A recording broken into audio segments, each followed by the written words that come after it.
Continuação de: eles me chamaram de uma fábrica de bebês, então agora nunca mais vão me ver. O dia de ação de graça chegou, toda a minha família estendida de tias e tios do lado do meu pai vieram e ficaram conosco. As coisas estavam indo bem e eu estava me divertindo com minha família pela primeira vez. Então eu ouvi minha mãe sussurrando para o meu tio que toda a minha personalidade é apenas o Connor. Eu não tenho mais nenhuma semelhança de mim mesma e até me mudei para me tornar a garota do Connor. Meu tio não reagiu e não disse nada. Mas tive que me esconder para me recompor porque quase perdi a cabeça. Pulando para o presente, estamos nos aproximando do fim da nossa história. Connor me propôs no dia anterior à véspera de Natal, cercado por sua família incrivelmente amorosa, colocando meu anel na minha meia e foi lindo. A primeira pessoa que eu liguei foi minha melhor amiga e depois a segunda foi minha mãe. Era quase 1h da manhã e consegui falar com ela ao telefone. Eu disse a ela que sabia que era tarde, mas estava noiva. Ela me disse sem rodeios: "Querida, isso é incrível, mas não mande mensagem no grupo da família nem nada porque seu pai está dormindo e ele tem que acordar às 5 horas. Parabéns, vou voltar a dormir." Nenhum deles entrou em contato comigo sobre meu noivado por quase uma semana até eu voltar para o Natal deles. Eu fui com minha melhor amiga e o tempo todo minha família me tratou mal, lembrando o tamanho errado que eu usava e, em vez de pedir desculpas, insistiram que eu não sabia meu tamanho e que eu era um GG, sou de tamanho médio a grande, e começaram a noite com minha mãe mencionando meu noivado apenas uma vez.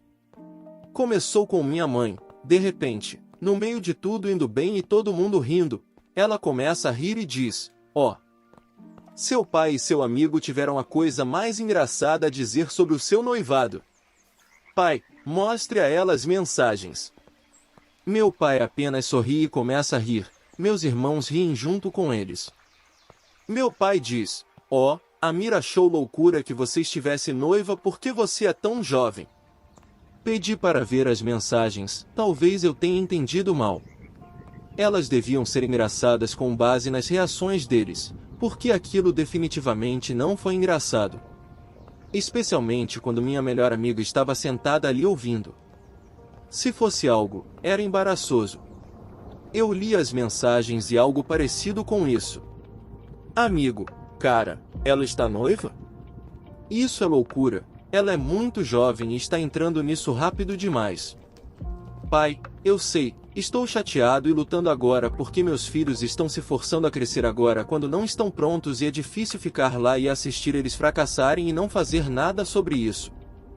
Eu apenas sorri, enquanto todos riam e se divertiam com o quão engraçado isso era. Eu estava lutando para não explodir em lágrimas e gritar com eles. Minha amiga me puxou de lado e perguntou várias vezes se deveríamos sair, mas na época eu estava usando o carro deles. Então eu disse a ela que não. Eu iria jogar o jogo até poder devolvê-lo e depois, uma vez em suas mãos novamente, eu iria cortar o contato. Connor deveria descer e vê-los e passar o Natal com eles, mas ele não conseguia encará-los sabendo que isso é o que eles mostraram de bom grado para nós. Especialmente depois do dia de ação de graças.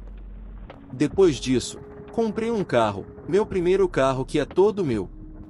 E entreguei o carro deles de volta na semana passada. Estou juntando minha vida, aprendendo a fazer coisas de adultos bem depois do tempo que deveria. Aprendi a dirigir, pagar contas, fazer orçamentos e gastos e como existir, tudo com a ajuda do meu noivo.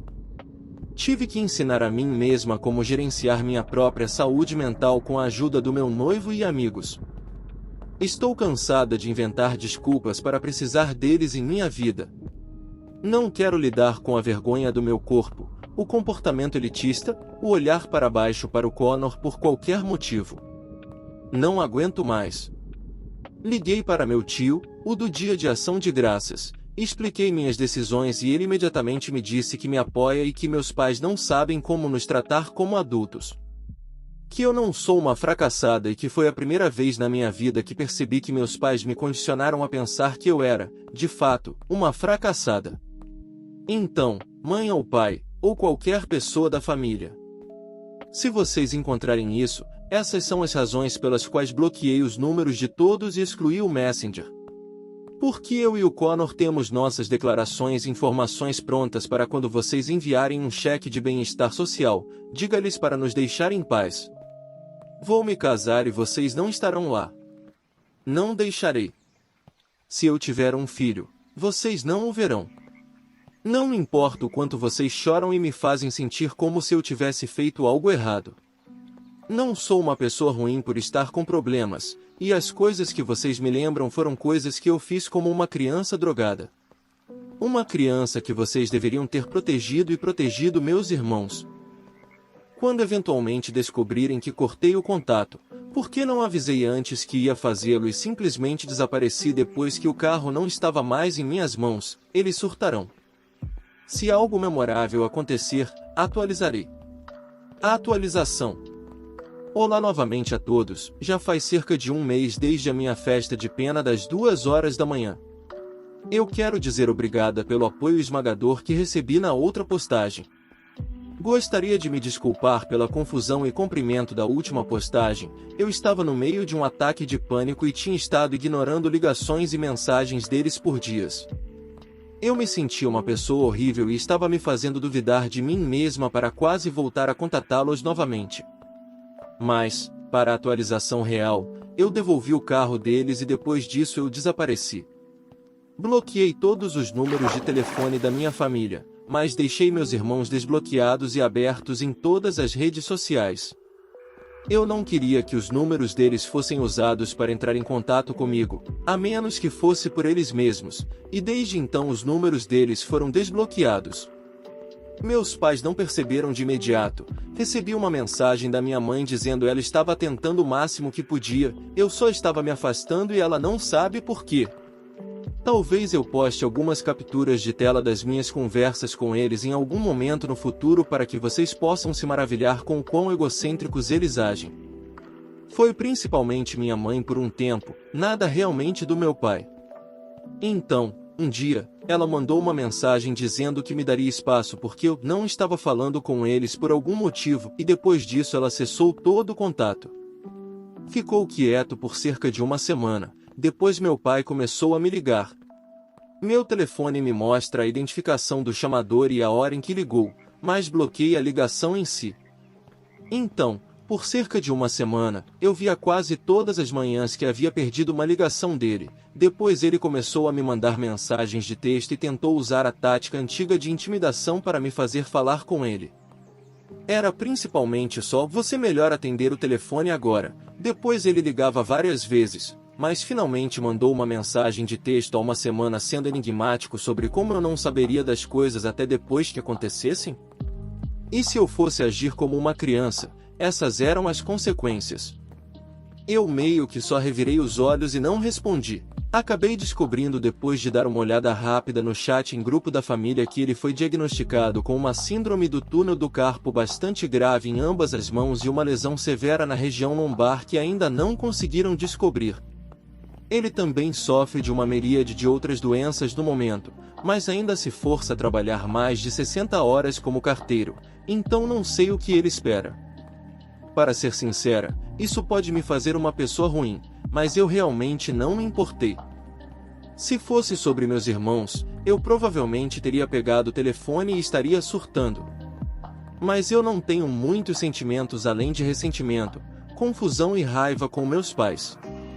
Então, essa notícia não me afetou muito. Em notícias melhores, o Connor recebeu alguns aumentos devido às regulamentações do condado serem alteradas e eu também arrumei um emprego com o condado.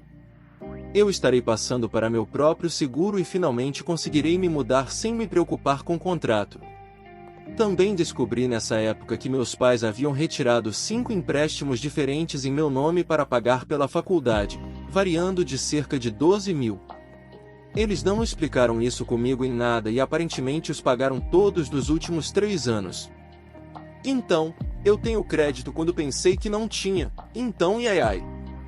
Tenho que descobrir uma maneira de transferi-lo para o meu nome e descobrir a logística, mas sim, isso é uma coisa agora.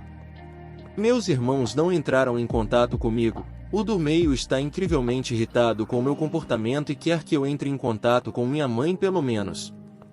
Eu só evitei o assunto com ela. O outro irmão, honestamente, não posso dizer como ele se sente. Mas aparentemente, eles planejam se mudar para uma cidade grande a cerca de 4 horas de distância para a faculdade nos próximos anos, então espero que passem pela mesma transformação que eu passei.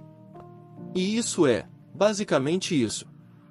Muitas mensagens estranhas que só os estressaram e minha situação financeira está melhorando. Nós também compramos um cachorro recentemente. O nome dela é Mandy e nosso outro cachorro, Copper, ainda está se acostumando com ela. Então, meus dias estão ocupados principalmente cuidando de um filhote de pastor alemão que me acorda com um slen às 6 da manhã todos os dias. Espero que todos tenham um ótimo dia e obrigada novamente pelos comentários maravilhosos e apoio no meu último post.